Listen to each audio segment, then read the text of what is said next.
Hi folks, so in this video I'm going to cover a company called Moneybox Finance. ठीक है, Moneybox Finance is MSME lender. MSME lender तो क्या होता है, उसका मतलब ये जो आप देखो शॉपकीपर को लोन्स देते हैं, किराना स्टोर हो गए, लाइफ स्टॉक ट्रेडर्स हो गए, इन टीयर 4, 5, 6 सिटीज़ में, तो वहाँ पे उनका प्रेजेंस है. बहुत ही छोटा कंपनी है उनका. देखो तो दे are present in 12 states, majority tier 4, 5, 6 cities में. एंड इनका सिक्योर्ड और अनसिक्योर्ड अगर बुक देखूँ तो अभी currently it is 38% is secured and 62% is unsecured as of Q3 of FY25. अभी इनका MSME में प्रॉब्लम ये हो गया, माइक्रो फाइनेंस जैसा ही है, सिमिलर है बट नॉट सेम, थोड़ा एक ग्रे एरिया जैसा होता है. तो मतलब if company which is lending micro, अगर माइक्रो फाइनेंस का कंपनी अगर होएगा कोई, तो उसका जो कस्टमर होगा it is high probability that he has taken a loan from a MSME lender as well. ठीक है, तो आप देखो तो माइक्रो फाइनेंस सेगमेंट में भी तो बहुत प्रॉब्लम्स चल रहे हैं.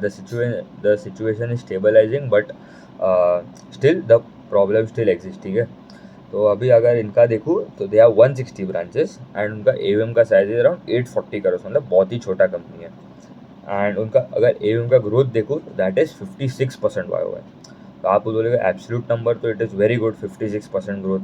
बट अभी दे यूज टू ग्रो अराउंड 100%, 80%, 70%. अभी नाउ द ग्रोथ है स्लोड डाउन टू 56% YoY. देखो तो डिसबर्समेंट का ग्रोथ था खाली 8% YoY. तो मतलब वेरी लेस. क्योंकि मतलब उनका एसेट क्वालिटी में प्रॉब्लम हो रहा है.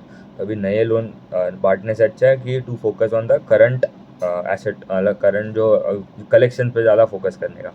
कोई भी कंपनी में ऐसा प्रॉब्लम होता है तो they start focusing more on the collections and less on the disbursements. And उनका अगर देखो average ticket size of the loan amount would be around 2 lakh rupees के आसपास. उनके टॉप जो स्टेट्स है that is 31% comes from Madhya Pradesh, 20% Rajasthan, UP में से अराउंड 16%, हरियाणा में से 13%. ये जो उनके टॉप 4-5 जो स्टेट है वहाँ का बने को बोला खाली. एंड उनका देखूँ ना तो दे आर यील्ड. तो yield is basically the rate at which they lend to the customers. Money box will lend to the customers. तो that stands at around 27.9% versus 28.94% quarter and quarter. तो मतलब आपको दिख रहा है यील्ड, मतलब कितने रेट पे, 28% पे रेट पे लोग लैंड कर रहे हैं. मतलब बहुत ही अच्छा यील्ड है. बट वो कहाँ से आया, मतलब लास्ट क्वार्टर इट वॉज 28.9, अभी कम होकर 27.9 है. क्यों कम हुआ है? क्योंकि वो अभी सिक्योर पे ज़्यादा फोकस कर रहे हैं. तो अभी अगर आप ही समझ लो, अगर दो कस्टमर है, कस्टमर A कस्टमर B, दोनों का आपने लोन दिया सेम अमाउंट का, बट एक कस्टमर ने आपके अगेंस्ट गोल्ड रखा है, आपको मतलब मॉर्गेज रखा है गोल्ड, तो उसको आप थोड़ा कम रेट चार्ज करो क्योंकि उसने तो मतलब गोल्ड रखा है. तो मतलब अगर वो भाग भी जाता है कस्टमर, तो we can sell out that gold and we can, जो भी मतलब पैसा जो बाकी होगा वी कैन रिकवर. एंड जो अगर दूसरा जो कस्टमर है उसने तो अनसिक्योर्ड है, तो उसका probability of the default is very high. तो हमको तो उसको ज़्यादा यील्ड चार्ज करना पड़ेगा, ज़्यादा रेट पे चार्ज करना पड़ेगा. तो अभी वो कम हो रहा है यील्ड.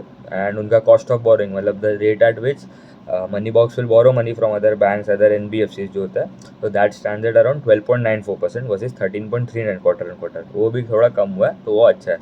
स्प्रेड देखो तो जो yield minus the cost of boring जो आता है that is spread. Spread stands eight 14.96 versus 15.55 quarter and quarter. तो स्प्रेड थोड़ा डिक्लाइन हो गया क्योंकि सिक्योर्ड में भी ज़्यादा फोकस कर रहा है. उनका अगर देखो तो 30+ DPD. तो DPD होता है डेज पास ड्यू, मतलब ऐसे कस्टमर्स जिसके at least 30 days have been pass from the date of the EMI, but उन्होंने अभी तक वो अमाउंट EMI का जो अमाउंट होगा वो पे नहीं किया है. तो that amount would lie into 30+ DPD. फिर होता है 60+ DPD, 90+ होता है आपका NPA हो जाता है. तो ये हो गया आपका 30+ DPD. तो वो भी इंक्रीज़ हो रहा है. ठीक है, 8.17% हो गया वर्सेज 5.45% क्वार्टर एंड क्वार्टर. तो मतलब अगर आपने 100 कस्टमर को लोन दिया है, अगर 100 करोड़ के amount 100 crore worth of loan दिया आपने कस्टमर्स को, उसमें से 8 करोड़ के जो अमाउंट है this quarter stand in to your 30+ DPD versus last quarter कितने थे, खाली 5.45 करोड़. मतलब 30 दिन बाद वाले जो कस्टमर जो लेट पेमेंट कर रहे हैं दैट इज़ 8 करोड़, मतलब आपको लेट मिल रहे हैं. तो दैट टेल्स दैट आपका quality of the book it is getting weak. ठीक है, GNPA जो होता है that is around 5.6% versus 2.78 quarter quarter. तो मतलब ऑलमोस्ट डबल ही हो गया. एंड NNPA ऑल्सो 2.88 हो गया versus 1.41 quarter and quarter. That also double. And अगर उनका देखूँ तो जो प्रोविजंस होता है बेसिकली आपको मतलब कितना प्रोवाइड करके रखना पड़ता है, मतलब अगर if you know that the customer is going to get default, मतलब आपको थोड़ा पहले से थोड़ा पैसा जो होता है आपको सेफ्टी के लिए थोड़ा साइड पे रखना पड़ता है। अगर उसका मतलब अगर कस्टमर ने अगर 90 डेज़ तक पेमेंट नहीं किया, अगर आपने उसको बड़ा अमाउंट दिया तो you have to keep aside that money, ठीक है। तो मतलब आपको कोई प्रॉब्लम ना आ जाए आगे जाके। तो बेसिकली आप देखो तो क्रेडिट कॉस्ट सबके लिए बढ़ जाता है। उनका प्रोविजंस जो है दैट इंक्रीज्ड 377% वाई, इसलिए उनका जो पैट था दैट डिग्रू 90% वाई। तो इसलिए उनको मतलब और पीपॉप तो जो होता है दैट ग्रू अराउंड 7-8%, बट उसके बाद जो पैट आता है पीपॉप के बाद प्रोविजन, उसके बाद आता है पैट, तो दैट डिक्लाइन 90% वाई। तो ये उनका एक प्रॉब्लम हो गया था।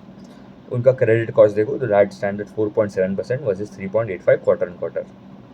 उनका आर ओ ए नंबर्स तो ख़त्म ही हो जाएगा, क्योंकि पैट ही अगर 90% डिक्लाइन हो गया तो मतलब R O E standard 0.3% versus to 4.2 quarter and quarter, and वो उसके पहले इट वॉज अराउंड 10% के आसपास। तो डिक्रीज़ हो रहा है आर ओ ई का नंबर, नीचे जा रहा है। आर ओ ए का नंबर 0.1 हो गया, लास्ट क्वार्टर 1.1 था, उसके पहले 2.6 था क्वार्टर एंड क्वार्टर, उसका भी डायरेक्शन नीचे जा रहा है। तो अभी आप बोलोगे तो अभी तो सब प्रॉब्लम ही है, तो मतलब बहुत ख़राब हो गया बैंक।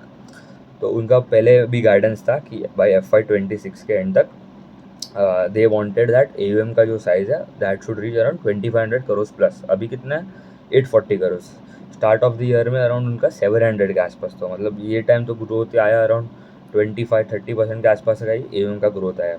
तो ये तो दे वर टॉकिंग अबाउट डबलिंग और मोर देन डबल, मतलब 4x करने वाले थे उनका AUM विन 2 ईयर्स। तो अभी तो मतलब वो पॉसिबिलिटी है नहीं, मतलब चांसेस है but it is very difficult.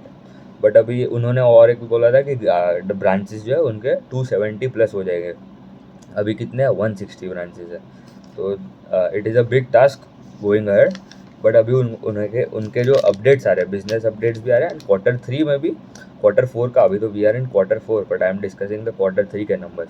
Quarter 3 में भी उनका मतलब उनका आप इन्वेस्टर प्रेजेंटेशन भी खोलोगे उसमें यू कैन सी दैट उनका जो कलेक्शन एफिशिएंसी जो अभी आगे जाके पर मंथ का उन्होंने जो दिया that data that is increasing, ठीक है। तो एक अच्छा है कि उनका कलेक्शन एफिशिएंसी बढ़ रहा है। उनका कौन सा collection efficiency, current and up to 30 DPD, मतलब क्या उसका मतलब क्या, आपने अगर 100 रुपये का अमाउंट आपने को लग रहा है कि ये महीना मुझे बैंक में मिलेगा, मतलब I will collect 100 rupees worth of EMI from the customers, ठीक है। आपको मिला कितना 97.4%, 97 रुपीज़ मिला आपको ये महीना, ठीक है। दिसंबर में आपको मिल रहा था 97.3 जनवरी में 97.4 मिल रहा है।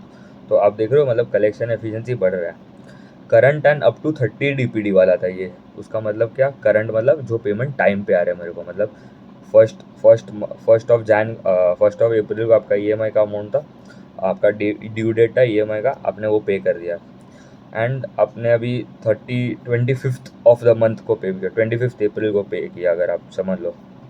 तो आपने अप्रैल का अगर आप कैलकुलेशन करने बैठो, ठीक है, आप तो एंड ऑफ द मंथ का ही देखोगे तो मतलब 100 रुपीज़ आना चाहिए था, पर आपने किया 25 तारीख को ऑफ अप्रैल, ठीक है। तो that would be counted still into the current and up to 30 DPD, मतलब उसके कम होएगा तो काउंट हो जाएगा। तो दैट स्टैंडर्ड 97.4% इन जनवरी, उसके पहले 97.3 था दिसंबर में, नवंबर में 97 था, अक्टूबर में 96.9 था। तो अब देखो इम्प्रूव हो रहा है, ठीक है, कलेक्शन एफिशिएंसी इम्प्रूव हो रहा है जनवरी का, मतलब for up to current collection efficiency overall and up to 30 DPD।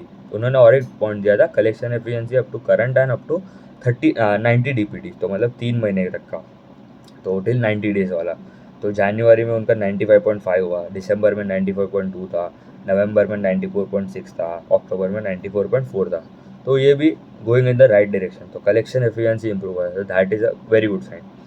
उनके जो स्लिपेजेस होते हैं अभी, क्या इसका मतलब क्या, एक्स बकेट स्लिपेजेस, मतलब आपके जो कस्टमर आपको टाइम पे अभी EMI पे कर रहे थे, ठीक है, वो कितने ख़राब हो गए, मतलब जब बैड लोन समझ लो, आपको जो अभी तक टाइम पे आ रहे थे पेमेंट्स, और नेक्स्ट मंथ अगर आपको वो लेट आ रहे हैं पेमेंट्स, तो वो जो नंबर है that tells the x bucket slippage ratio जो होता है। तो अगर आपने 100 करोड़ के लोन दिए, ठीक है, जनवरी में आप देखो तो दिसंबर में उसका जो नंबर था दैट वाज 1.03%। उसका मतलब क्या कि 1 करोड़ ख़राब हो गया, 1 crore rupees worth of loans ख़राब हो गए। नवंबर में वो नंबर था 1.21 करोड़, अब ये करोड़ में समझ लो, ये परसेंटेज में दी है। अक्टूबर में था वो 1.35 करोड़, मतलब ख़राब तो हो रहा है but the rate at which it was getting bad is getting less, तो मतलब कम हो रहा है, ठीक है, समझ लो ऐसा। सितंबर में 1.36 था, अक्टूबर में 1.35 हुआ, नवंबर में 1.21 हो गया, दिसंबर में 1.03 हो गया, तो दैट इज़ गोइंग डाउन। तो स्लिपेज रेशियो कम हो रहा है, कलेक्शन एफिशिएंसी बढ़ रहा है, तो that is a good sign for any company. अभी उनका बिजनेस अपडेट भी आ गया है, ठीक है। तो Q4 का बिजनेस अपडेट में उनका AUM का ग्रोथ था अराउंड 27% के आसपास फॉर फुल ईयर FY25, तो दैट इज़ वेरी लेस अगर देखो, क्योंकि उनका साइज़ भी छोटा है। एंड पर उनका एसेट क्वालिटी जो ये कलेक्शन एफिशिएंसी एंड सब है, दैट इज़ इम्प्रूविंग, तो उनका 99 पॉइंट समथिंग % का कलेक्शन एफिशिएंसी हो गया, तो that is a good sign. And slippage जो एक्स बकेट स्लिपेज है वो 0 के आसपास आ गया, 0.01 हो गया है, तो दैट इज़ वेरी गुड। तो आई जस्ट वांट दैट कि अभी जो कलेक्शंस तो आपने जो बढ़ा रहे एंड वो अभी तो इम्प्रूव हो गया almost, but now the main जो टास्क है for them is to improve the growth, ठीक है। तो उन्होंने मतलब क्योंकि छोटा कंपनी है, बेस भी छोटा है, 1000 करोड़ का AUM भी नहीं है, 840 करोड़ के आसपास का AUM है। एंड ग्रोथ अगर आप 27% is good, number is good, but वो पहले 100% ग्रो कर रहा था, 80-85%, अभी now it has slowed down to 50%, and पूरे साल में 25% के आसपास आया है ग्रोथ। तो that number should now go upwards of 50-55-60% के आसपास, need to come back, that growth should return, ठीक है। उनके they had around 163 stores at end of 160 stores थे, 160 ब्रांचेस थे Q3 में। Q4 के एंड तक जो अपडेट आया था बिजनेस अपडेट, उसमें और 3 ब्रांच ऐड करके 163 हो गया, ठीक है। एंड उनका जो अभी वो they are now more going into secured वाला सेगमेंट, तो अभी तक 38% सिक्योर्ड, 62% अनसिक्योर्ड है। Q4 के एंड तक दे वांटेड दैट वो अभी 45% सिक्योर्ड हो जाएगा एंड 55% अनसिक्योर्ड, तो यील्ड थोड़ा और डिक्रीज होगा। तो वो लोग कैसे अभी ये कर रहे हैं, जो इंक्रीमेंटल जो अभी डिसबर्स करते हैं लोन, मतलब अगर आपने नए जो लोन्स दिए 100 करोड़ के लोन में से उनका था नंबर कि 50% ऑफ द लोन, मतलब 50 करोड़ के लोन जो उसने जो है नए दिए, दैट वर सिक्योर्ड, मतलब जो बैक्ड अगेंस्ट कोलैटरल, ठीक है, मतलब घर प्रॉपर्टी के अगेंस्ट लोन लिया, लोन अगेंस्ट प्रॉपर्टी समझ लो। वही नंबर अगर आप देखो FY24 के Q3 में YOY देखो, that was 24%, and they are targeting कि भाई 60% हो जाएगा bye end of FY25।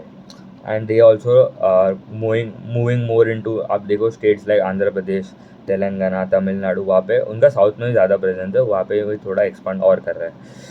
And देखो तो by end of FY25 they are telling 65%, FY26 के एंड तक they are targeting that the book जो है उनका जो 45% का टारगेट दिया FY25 का सिक्योर्ड वाला, वो 65% हो जाएगा सिक्योर्ड वाला, तो अभी सिक्योर्ड में अभी ज़्यादा जा रहे हैं, तो यील्ड थोड़ा टेम्पररी कंप्रेस हो गया, but cost of borrowing will also come down, and अगर उनको रेटिंग अपग्रेड में मिलता है तो that is also good. But अभी now the main target for them should be कि भाई ग्रोथ फिर से आना चाहिए गोइंग इन FY26, ठीक है।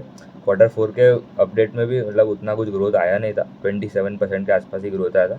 नाउ फॉर Q1 और FY26 as we move into the new year, मतलब फाइनेंशियल ईयर में, तो वहाँ पे I want the management to भाई कि आप कौन कौन में थोड़ा ग्रोथ के बारे में ज़्यादा फोकस करें, क्योंकि कलेक्शंस अभी आर कमिंग बैक, क्योंकि उनका पहले क्या था, अभी जो प्रॉब्लम हो रहा है माइक्रो फाइनेंस में, उनका पहले कलेक्शन उनका तो टीम ही नहीं था कलेक्शन के लिए, तो उन्होंने अगस्त या Q2 के आसपास ही उन्होंने एक specifically focusing team on collection के लिए भी बैठा है, ठीक है। तो मतलब उसमें क्या था कि जो उनका जो एम्प्लॉय होगा वो डिसबर्स कर रहा है लोन, तो वही बंदा कलेक्ट भी कर रहा था, मतलब कलेक्शन के लिए भी वही जा रहा था, डिसबर्सल के लिए भी वही था रिस्पॉन्सिबल।